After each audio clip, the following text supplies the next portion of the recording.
আহা, এর চাইতে বড় আফসোসের বিষয় কি হইতে পারে? যেই জবান আল্লাহ দিলেন, কথা বলার যোগ্যতা আল্লাহ দিলেন, আল্লাহ তাআলা যদি কিয়ামতের দিন এরকম কাছে আইনা আল্লাহ যদি বলে, বান্দা 40 বছর যেই জবান আমার দেওয়া জবানে কথা বললা, সেই আমার কথাটা তুমি পড়তে পারলা না, আমার দেওয়া জবান কি এতটুকু হক পাওয়ার ছিল না? কি জবাব হবে? আমরা তখন কি বলবো? বলেন, এই আপনারা যারা এখানে বসছেন, আমার ভাই, আপনারাই বলেন। আল্লাহর কোরআন যে দেখে দেখেও শুদ্ধ পড়তে পারেন না, আপনার জীবনের অর্জন কই? মুসলমান হিসাবে আমার জীবনের অর্জন কোথায়? এর চাইতে বড় দুর্ভাগ্য আর কি হইতে পারে? এতগুলো বাংলা, অঙ্ক, ইংরেজি, পদার্থ, জীববিজ্ঞান, রসায়ন বিজ্ঞান, উচ্চতর গণিত, তথ্য যোগাযোগ প্রযুক্তি, এতগুলো বই আমনের কান্দে তুল্লা দিল, আপনারে দিয়ে পড়াইলো। কি আশায় পড়াইলো? কি আশা দিয়ে পড়াইছে আপনারে? দুনিয়া সুন্দর হবে, দুনিয়া সুন্দর হবে, ভালো চাকরি পাবে, সামাজিক একটা ভালো স্ট্যাটাস হবে, হ্যাঁ, তুমি একটা ভালো ফ্যামিলিতে বিবাহ করতে পারবে, তোমার একটা সামাজিক অবস্থান দাঁড়াবে, হ্যাঁ, তুমি বড় কিছু হবে অনেক ভাবে। তাহলে এই দুনিয়া সামাজিকভাবে একটু ভালো অবস্থানে থাকার জন্য আমারে দিয়া কমপক্ষে 100-200-500 বই পড়াইলো, আর আমি কবরে ভালো থাকবো, আখিরাতে ভালো থাকবো, জান্নাতে যেতে পারবো, এই আশাটা দিয়া আল্লাহ, রসুল 14.5 বছর, 1000 বছরের, এই 1400 বছরের এই লক্ষ লক্ষ আলেম উলামা কেউ আপনারে বুঝাইতে পারলো না এই কোরআন পড়লে আপনি কবরে ভালো থাকবেন, আখিরাতে ভালো থাকবেন। এরা কেউ আপনারে বুঝাইতে পারলো না। আপনি বুঝলেন কি আর বুঝলেন না কি? এটা তো ব্যর্থতা, এটা অনেক বড়। আমরা এতটি মিল্লা, এতটি হুজুর মিল্লা, আমরা আপনারে বুঝাইতে পারলাম না যে আল্লাহর কোরআন শুদ্ধ করা দরকার। আল্লাহর কোরআন আপনার ছেলেটার পড়া দরকার, আপনার মেয়েটা আল্লাহর কোরআন পড়া দরকার। আফসোসের ব্যাপার, আফসোসের ব্যাপার। আমার বাপ, আমি বলি, কোরআন শিখা, দিন শিখা, এটা একটা বিষয় না, এটা একটা বিষয় না, এটা 4টা বিষয় থেকে একটা বাছাই করা না। এটা আপনার কি না যে এটা সায়েন্স, এটা আর্টস, এটা কমার্স, এরকম না। এটা এরকম না যে আপনি ইচ্ছা করলে ব্যবসায় শিক্ষা এটা পড়তে পারেন, আপনি শিক্ষা করলে বিজ্ঞান পড়তে পারেন, আপনি ইচ্ছা করলে এমনিতে আপনার সাধারণ বিষয়টা পড়তে পারেন। 4টার থেকে আপনার পছন্দ একটা বাছাই করে নেন বিষয়। না না, এটা এমন না। এটা বাংলা বই, এটা অঙ্ক বই, এটা ইংরেজি বই, আর এটা মুসলমানদের কোরআন শরীফ, এটাও একটা বই। এই 4টা আপনার ইচ্ছা মতো একটা পড়ে নেন, এটা এরকম না। তাইলে তাইলে এটা তো একটা বই না, এটা অনেকগুলো বিষয় থেকে একটা বিষয় না। এটা হেদায়েত, এটা হেদায়েত, এটা নূর। আল্লাহ তাআলা এটাকে বলছে হুদান, আল্লাহ এটাকে কোরআনকে বলছে নূর, আল্লাহ কোরআনকে বলছে মাওয়াইজা, উপদেশ, আল্লাহ কোরআনকে বলছে বাসায়ের, তোমাদের জন্য সুস্পষ্ট আলো, দিক নির্দেশন। কোরআনুল কারীমে স্পষ্ট আছে, যালিকা হুদাল্লাহ ইয়াহদি বিহি মান ইয়াশা। আল্লাহ বলে এটাই আমি আল্লাহর হেদায়েত, আর এর দ্বারাই আমি যাকে ইচ্ছে করি হেদায়েত আলো দিয়ে থাকি। এজন্য আল্লাহর কসম, কোরআন যে পড়তে পারে নাই, কোরআন যে পড়ে না, সে আর কিছু পাইতে পারে কিন্তু আলো পায় নাই। কি পায় নাই? আলো পায় নাই বাপ, আলো পায় না, আলো পায় না। দুনিয়া উপার্জন করার জন্য আপনার কাছে হয়তো ভদ্রচিত পন্থা আপনার অর্জন হয়েছে, অর্থাৎ আরেকজনে হয়তো লুঙ্গি ফিন্দা, হ্যাঁ, এরপরে খুঁড়ের মধ্যে টাকা রাখে, আপনি হয়তো স্যুট বুট পইরা একটু ভদ্রচিত ভাবে টাকা ইনকাম করেন, এর দূরারে, এটা ঠিক আছে, এটা ঠিক আছে। কিন্তু আল্লাহর কোরআন যে শিখলো না, সে আলো পায় না, আলো পায় না। এজন্য যত কষ্ট হোক, এই আমি এনাম সাহেব এখানে বসা আছে আজকে, অ্যাডভোকেট এনাম সাহেব, কুমিল্লা জজ কোর্টের এবং ঢাকাতেও হাইকোর্টের, উনি স্বনামধন্য অ্যাডভোকেট। আমি উনার নাম ধরে আমি অন্য বয়ানে আজকে আপনি সামনে ছাড়াও আমি বলছি আপনার কথা। উনি, আমি নিজে দেখছি হারাম শরীফে, আল্লাহর ঘরের সামনে কোরআন শরীফ উমরার সফরে আমাদের সাথে উনি যে পড়ে দেখছি। জেনারেল শিক্ষিত মানুষ, অ্যাডভোকেট, কিন্তু কোরআন শরীফ পড়ার ক্ষেত্রে খুব কষ্ট করে এক একটা শব্দ কষ্ট করে শিখছে এবং খুব কষ্ট করে কোরআন শরীফ পড়ে। পড়ছে, তারা আমি ওইখানেও বসেও বলছিলাম, পরেও বলছি, রাসূলুল্লাহ সাল্লাল্লাহু আলাইহি ওয়াসাল্লাম স্পষ্ট হাদিস, নবীজি বলছে, আমার উম্মতের যেই লোক কষ্ট সত্ত্বেও কোরআনুল কারীম পড়ে এবং এইটার অর্থ হলো আটকাইয়া যায়, বারবার ঠেক খায়, বারবার আটকাইয়া হলো পড়ে, কসম খোদার, রাসূলুল্লাহ বলেন ফালাহু আজরান, তাকে প্রত্যেক অক্ষরে দ্বিগুণ ডাবল নেকি দেওয়া হবে। ডাবল। যে আমার বান্দা আজ 40 বছর বয়সে সিদ্ধান্ত নিছে, 30 বছর বয়সে ভুল বুঝতে পারছে, তো আজকে সিদ্ধান্ত নিছে কোরআন শিখবে, তো এখন তো তার দাঁত শক্ত হয়ে গেছে, ঠোঁট শক্ত হয়ে গেছে, জিহ্বা শক্ত হয়ে গেছে, এরপরও ঠকে কষ্ট করে ঠেকে উচ্চারণ করতেছে, শিখতেছে। রাসূলুল্লাহ বলে তাকে প্রতি অক্ষরে এক তেলাওয়াতের সওয়াব আর কষ্ট করে শেখার সওয়াব উভয়টা আল্লাহ দান করতে থাকে। এজন্য বাপ আমার অনুরোধ, এই আয়াতের থেকে আমি এই কথাটা বললাম, আল্লাহর কোরআন শুদ্ধ করা চাই, আল্লাহর কোরআন শুদ্ধ করে। আপনারা ভাববেন, আপনারা বয়স 90 বছরের বুড়ো মানুষ অথবা 9 বছরের বাচ্চা মানুষ, সবার জন্য আল্লাহর কোরআন শুদ্ধ করা, বিশুদ্ধ করা ফরজে আইন। এটা খামখেয়ালি করলে হইতো না। এটা আপনারা হুজুর মানুষ, আপনারা হুজুর দেখছে এই জন্য আপনারা পারেন, আমরা জেনারেল মানুষ, আমরা সাধারণ মানুষ, এ সমস্ত বললে হাসরের ময়দানে মাফ পাবেন না। সোজা কথা, আপনি সাধারণ মানুষ হয়েছেন কেন? আপনি কইছিনি আমি সাধারণ মানুষ হইতে, তো তাহলে আপনি হয়েছেন কেন? আপনি জেনারেল মানুষ হইলেন কেন? এটাকে আমার দোষ নেই, তাইলে এটা কোনো কথা না।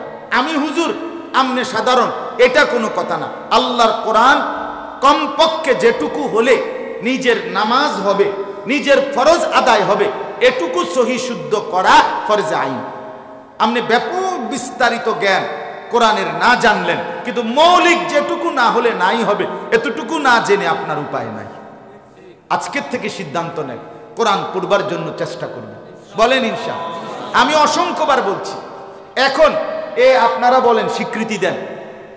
এমন কোনো গ্রাম নাই, ইউনিয়ন নাই, যেই গ্রামে 2, 4, 5টা 10টা নুরানি মাদ্রাসা, হাফিজি মাদ্রাসা নাই, এমন গ্রাম এখন আছে? তাহলে চারদিকে হাতের নাগালের 1 কিলোমিটারের ভিতরে, 5 কিলোমিটারের ভিতরে আপনি মাদ্রাসা পাইবেন কমপক্ষে 10টা।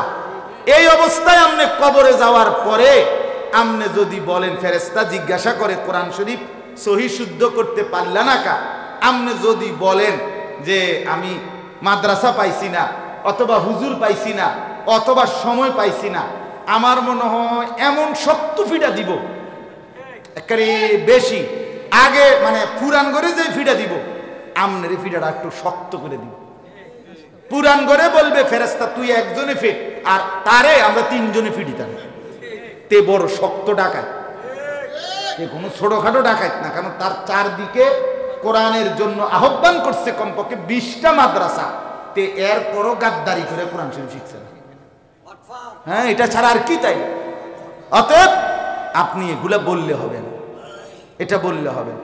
এই জন্য আমরা প্রত্যেকে আল্লাহর কোরআন শুদ্ধ করার চেষ্টা করব ইনশাআল্লাহ, বলেন ইনশাআল্লাহ। দেখেন আয়াতের বাকি তরজমা, তিলকা আয়াতুল কিতাব ওয়া কুরআনিম মুবিন। সুবহানাল্লাহ, আল্লাহ বলেন এই কথাগুলো, এই আয়াতগুলো, কোরআন, এটার 2টা বৈশিষ্ট্য আল্লাহ বলছে এখানে। 1, এটা একটি পূর্ণাঙ্গ কিতাব। 2, ওয়া কুরআনিম মুবিন, এটা সুস্পষ্ট কোরআন। আচ্ছা, পূর্ণাঙ্গ কিতাব মানে কি? এ কথার সংক্ষেপ কথা হইল, আরবিতে কিতাব বলা হয় ওই গ্রন্থকে যেই গ্রন্থে কোনো বিষয়ের সামগ্রিক বিষয়ে চুলচেরা বিশ্লেষণ করে, বিস্তারিত ব্যাখ্যা করে পূর্ণাঙ্গ আলোচনা করা হয়।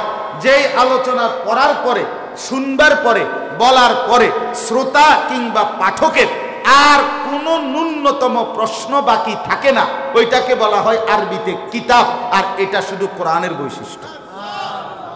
এটা একমাত্র সেই গ্রন্থ যেই গ্রন্থে আমার জন্মের প্রথম সেকেন্ড থেকে মৃত্যু পর্যন্ত, মৃত্যু থেকে কবর পর্যন্ত, কবর থেকে হাসরের মাঠ, হাসরের মাঠ থেকে মিজানের পাল্লা, মিজানের পাল্লা থেকে ফুলসেরাত, ফুলসেরাত থেকে জান্নাত জাহান্নাম, প্রতি সেকেন্ড আমার নিঃশ্বাসে নিঃশ্বাসে কি দরকার, কি অর্জনীয়, কি বর্জনীয়, কি করণীয়, তার চুল চেরা বিশ্লেষণ, পূর্ণাঙ্গ ব্যাখ্যা, বিস্তারিত আলোচনা এই কোরআনে আছে। সব আছে। মা ফাররাতনা ফিল কিতাবি মিন শাই। আল্লাহ কোরআনে বলেন আমি এই কিতাবে কোনো কিছুর আলোচনা বাদ দেই নাই। সুবহানাল্লাহ।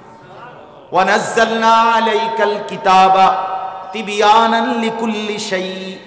নবীকে আল্লাহ বলেন বন্ধু আমি আপনার উপরে এই কিতাব নাজিল করেছি তিবয়ানান লিকুল্লি শাই, সব কিছুর বিস্তারিত আলোচনা। সুবহানাল্লাহ। জীবনের সব কিছু এখানে আছে, আছে কিনা বলেন? অতএব এটা কিতাব, এটাই পূর্ণাঙ্গ কিতাব।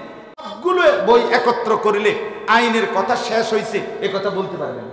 বিজ্ঞানের সবগুলো বই একত্র করলে বলতে পারবে না বিজ্ঞানে সম্পর্কিত আর কোনো কথা বাকি নাই।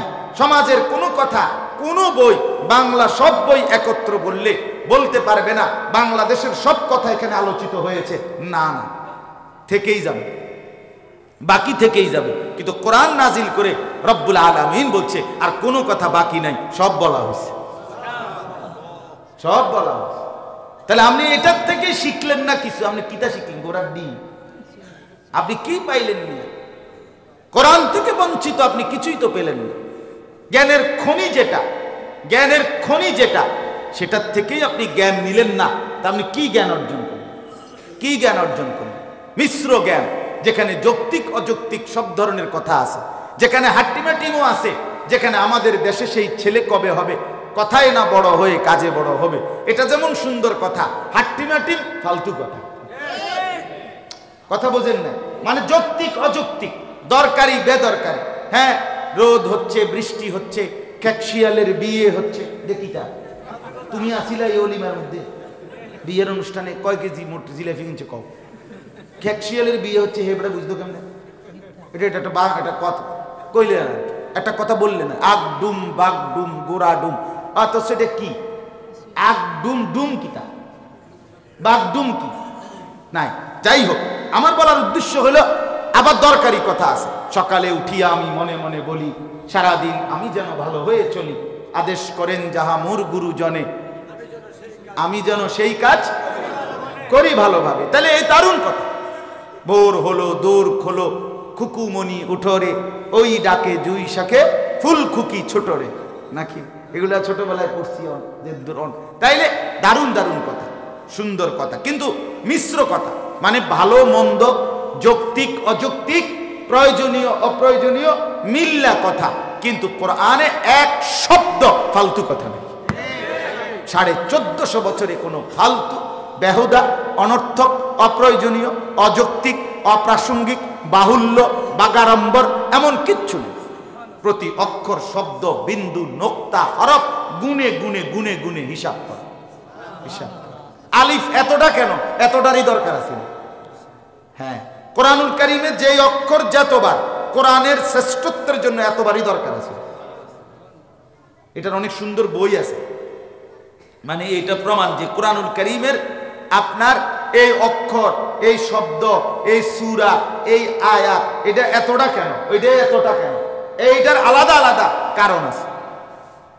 তাইলে আল্লাহ তাআলা আমাদেরকে কোরআনুল কারীম পড়ার তৌফিক দান করেন। চলেন এবার বাকি আয়াতটার অর্থ শুনেন। রুবামা ইয়াওয়াদ্দুল্লাযীনা কাফারু লাউ কানু মুসলিমিন। আহা, আমার বাপ, এই কথা এবার শুনেন, আমার জন্য, আপনার জন্য, প্রত্যেকের জন্য। আল্লাহ তাআলা বলেন রুবামা ইয়াওয়াদ্দুল্লাযীনা কাফারু, হায় প্রত্যেকটা কাফের, প্রত্যেকটা বেঈমান, প্রত্যেকটা নাফরমান, প্রত্যেকটা পাপী, প্রত্যেকটা সীমা লঙ্ঘনকারী, আল্লাহর কসম আল্লাহ বলে, হায় প্রত্যেকেই কিয়ামতের দিন হাসরের মাঠে নাফরমান, পাপী, বেঈমান আফসোস করবে, লাউ কানু মুসলিমিন, হা হা যদি মুসলমান হতাম, যদি আল্লাহর আনুগত্য করতাম। বন্ধু আমার, আমিও আপনিও প্রতিটা সুদের টাকার জন্য আফসোস করতে হবে, প্রত্যেকটা ঘুষের টাকার জন্য আফসোস করতে হবে, প্রতিটা মিথ্যা সাক্ষীর জন্য আফসোস করতে হবে, প্রতিটা জুলুমের জন্য আফসোস করতে হবে। আফসোস করা ছাড়া একটা গুনাহ আগে বাড়া যাবে। রুবামা ইয়াওয়াদ্দুল্লাযীনা কাফারু লাউ কানু মুসলিমিন। রব্বুল আলামিন বলে প্রতিটা নাফরমান বেঈমান আফসোস করবে আর বলবে যদি মুসলমান হতাম, যদি আল্লাহর আনুগত্য করতাম, যদি আল্লাহকে মেনে নিতাম। কোরআনুল কারীমের অন্য জায়গায় আছে আল্লাহ বলেন ওয়া আম্মা মান উতিয়া কিতাবাহু বিশিমালিহি। হাসরের ময়দানে কিয়ামতের মাঠে যার আমলনামা বাম হাতে দেয়া হবে, আল্লাহ বলেন চিৎকার দিয়ে ওই নাফরমান পাপী হাসরের মাঠে দৌড়াইতে থাকবে আর পাঁচটা কথা বলবে। কয়টা? ইয়া লাইতানি লাম উতা কিতাবিয়া।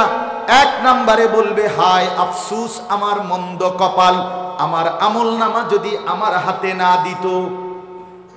দুই নম্বরে ওয়ালাম আদরি মা হিসাবিয়া।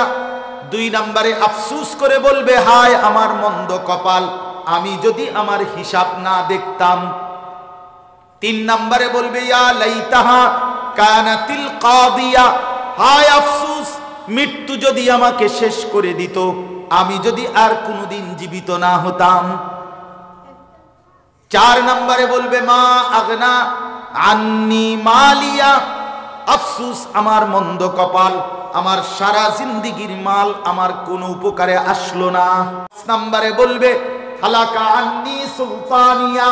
আমার বাদশাহী, আমার কর্তৃত্ব, আমার নেতৃত্ব, আমার খবরদারি, আমার অহংকার, আমার ক্ষমতার বাড়াবাড়ি কোনো কিছুই আজ রইল না, সব শেষ হয়ে গেল। কোথায়? মেম্বার কো, চেয়ারম্যান কো, এমপি কই? কেউ থাকবে না, কেউ না। হাদিসে কথা স্পষ্ট আছে, আল্লাহ তাআলা ইসরাফিলের ফু দেওয়ার পরে সমস্ত কিছু যখন শেষ হয়ে যাবে, একটা সুতা, একটা খড়কুটাও মাটির উপরে যাচ্ছিল, আল্লাহর কসম ইসরাফিলের ফু দিলে জমিনে ভূমিকম্প শুরু হবে। সেই ভূমিকম্প 30 সেকেন্ড না, সেই ভূমিকম্প 3 মিনিট না, সেই ভূমিকম্প 30 মিনিট না, বরং এই গোটা কায়নাতের মাটির উপরে যত কিছু আছে তার শেষ খড়কুটাটাও মাটির নিচে ঢুকা পর্যন্ত ভূমিকম্প চলতেই থাকবে। হ্যাঁ, অনবরত সব কিছু যখন মাটির নিচে মিশে যাবে তো সারা কায়নাতে সব শেষ। আসমান ভেঙে গেছে, সূর্য ভেঙে গেছে, চন্দ্র ভেঙে পড়ছে, চাঁদ তারকারাজি খসে পড়ছে, পাহাড় উড়ে গেছে, জমিন রেজা রেজা হয়ে গেছে, সাগর নদীর পানি শুকিয়ে গেছে। তো আল্লাহ তাআলা মালাকুল মউত আজরাইলকে জিজ্ঞেস করবেন মাম বাকিয়া। মালাকুল মউত আজরাইল বলো আর কে বাকি আছে?